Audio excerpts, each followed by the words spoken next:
नमस्कार दोस्तों। आज हम आप लोगों के पोर्टफोलियो रिव्यू करेंगे और वो भी फटाफट से चल के बिना टाइम वेस्ट करें। तो अभी अगर हम बात करें तो यहाँ पे पराग पारिक फ्लेक्सी कैप मुझे इसको पिछली वीडियो में करना चाहिए था, लेकिन चलो कोई बात नहीं। 10,000 यहाँ पे माइक्रो कैप बंद हो गया। भाई साहब माइक्रो कैप से निकाल लो पैसा और डरना मत डरना मत डरना मत डरना मत। माइक्रो कैप से निकाल लो का मतलब ये है कि अब इसके अंदर एसआईपी नहीं जाएगी, तो डिसकंटिन्यू हो गई है। तो आप रिडेम्पशन भी कर सकते हैं और आपको एसआईपी कहीं और शिफ्ट भी करनी पड़ेगी। तो एक स्मॉल कैप ले लेना, लेकिन ध्यान रखना मोस्ट कंसिस्टेंट लेना और रीसेंट रनर लेना। और कैसे पता लगेगा वो, हमारी ये वाली सीरीज़ देख के। इसकी वीडियोज़ आप जाके चेकआउट करोगे, आप एक स्मॉल कैप ढूंढ पाओगे। देखो अब ये होता है, मैं हमेशा से एक चीज़ बोलता हूँ ना, मैं जब भी कोई वीडियो लेके आता हूँ ना तो कई बुद्धिजीवी लोग पता है क्या बोलते हैं, अब ये नए फंड ले आए आप, अब हम ये बात पता है क्या है, आप अपना इनडिसीजन मतलब जो आप डिसीजन नहीं ले पाते उसकी गलती आप मेरे ऊपर थोप देते हो कि भाई तू हमें कंफ्यूज कर रहा है। अब मैं अगर आपको मैं कह रहा हूँ मैं हफ्ते में एक वीडियो भी ले आऊँ और आपको वही फंड रिपीट करता रहूँ, तो पहली बात तो कोई पॉइंट ही नहीं बनेगा। ठीक है। और जब बाकी फंड्स बहुत बढ़िया कर रहे हैं, मेरे पास 20 फंड है जो बढ़िया कर रहे हैं, मैं तो 20 को 20 दिखाना चाहूँगा ना। लेना डिसीजन लेना तो आपका ही काम है। जब मैं एडवाइजरी अपनी प्रमोट करता हूँ तो एडवाइजरी यही प्रॉब्लम तो सोल्व करती है ना कुछ लोगों की, कि कन्फ्यूज़न होता है लोगों को कि कब सेल करना है कब बाय करना है। तो वही प्रॉब्लम तो एडवाइजरी सोल्व करती है, या फिर आपकी नॉलेज सोल्व करेगी। आप ये चाहो कि यूट्यूब पे बैठ के कोई सोल्व कर दे, पहली बात तो ना तो सेबी अलाउ करता है इस चीज़ को, ना यूट्यूब अलाउ करता, और ना ही हमें करना चाहिए। अगर ये अलाउ भी करें या ना करें वो तो बात की बात है, ना ही हमें करना चाहिए। रीज़न क्योंकि मैं आपको जानता ही नहीं। जब तक आप इन्वेस्टर को नहीं जानते तो आप उसको फंड नहीं दे सकते। तो इसलिए यहाँ पे आप रिप्लेस कर लीजिए खुद जाके, और वो वीडियो आपको हेल्प करेगी। इस तरह की वीडियोस आपको हेल्प करती हैं, और इस तरह के इन्वेस्टर्स को जिनका पूरा पोर्टफोलियो ठीक ठाक दिख रहा है लेकिन एक जगह रिप्लेसमेंट की ज़रूरत है, तो नए फंड हो पुराने हो इनको हेल्प कर सकते हैं। ठीक है। और ये मुझे मैं कह रहा हूँ अपने पिछले 2 साल में 3 साल में सबसे अच्छा कमेंट लगा, बताता हूँ क्यों।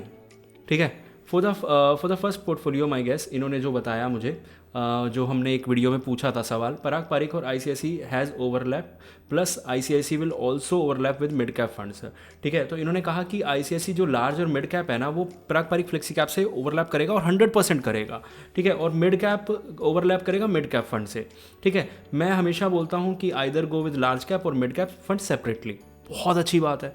ठीक है। Plus the S I P amount is 10K, so probably could be just 2-3 funds. चलो ये वाली चीज़ मैं बेनिफिट 3 to 5 हो सकता है, कोई बात नहीं।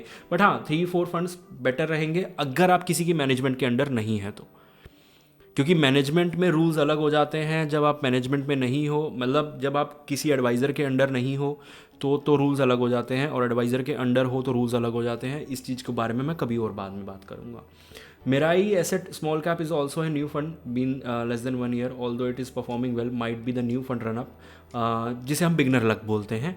ठीक है। Plus core satellite stream seems a little risky में भी। ठीक है। मतलब ये मैं नहीं मानता, लास्ट लाइन थोड़ा सा ज़्यादा हो गया, लेकिन ऑनेस्टली अगर आप इतना डिटेल में किसी और का पोर्टफोलियो रिसर्च करके मुझे बता पा रहे हैं ना, तो मैं एक चीज़ बोल सकता हूँ कि आपकी नॉलेज इतनी एनहेंस हो चुकी है कि आप फ्यूचर में अपने लिए भी काफ़ी अच्छा कर सकते हैं। तो मैं सबसे बड़ी बात थैंक यू बोलना चाहूँगा कि इतना समय निकालने के लिए, और वीडियो देख के इसका रिप्लाई इतने अच्छे से करने के लिए। रिप्लाई और भी आए हैं, बहुत सारे लोगों ने हमें चीज़ें बताई भी थी। अब अगला पोर्टफोलियो अगर मैं बात करूँ तो यहाँ पे Nippon larger cap, Motilal HDFC small cap, बंधन स्मॉल कैप। अब देखो एक चीज़ की प्रॉब्लम है बस, कि बंधन स्मॉल कैप का एक्सपोजर 1,500 रुपये है। क्यों? बाकी जब फंड 8,000 रुपये, 10,000 रुपये, 1,500 रुपये, 6,500 रुपये है, तो बंधन का एक्सपोजर शायद इसलिए क्योंकि 2 स्मॉल कैप हैं। लेकिन फिर भी मैं आपको एक चीज़ जो लोग नहीं समझते, 18K, 24.5 और टोटल 26,000 की SIP है। ये आपके पैसे को डबल भी कर देता है ना फास्ट तरीके से। तो आपका पोर्टफोलियो कितना 5 से 10% तक पहुंचेगा। तो इसका डबल करना आपको सिर्फ और सिर्फ 5% का बेनिफिट दे रहा है। तो ये प्रॉब्लम है, जब आपने सिलेक्शन किया है तो उसको खिलाओ भी तो ना। एक एग्जांपल अगर फिर से वही बोलूँगा, अगर आप क्रिकेट देखते हैं या फिर नॉर्मल कॉर्पोरेट लाइफ में भी आपको ये एग्जांपल समझ आ जाएगा। अब आपने कोई एम्प्लॉय हायर किया, आप लोग 4, छोटी सी कंपनी है, आप लोग 4 लोग हो। अब आप 4 लोग हो, आपने 3 लोगों को हायर किया, सारा काम आप खुद कर रहे हो। फिर आपके साथ जो पहले 2 लोग थे वो ज़्यादातर काम कर रहे हैं, और जो नया बंदा आया है वो सिर्फ 5% काम कर रहा है। अब वो बंदा अच्छा है बुरा है, जब तक आप उसको जिम्मेवारी नहीं दोगे, और फिर हम उसको सैलरी क्यों देंगे? क्योंकि वो काम कितना भी अच्छा कर ले, कोई बेनिफिट नहीं होने वाला आपकी कंपनी को, क्योंकि वो बहुत थोड़ा सा काम कर रहा है।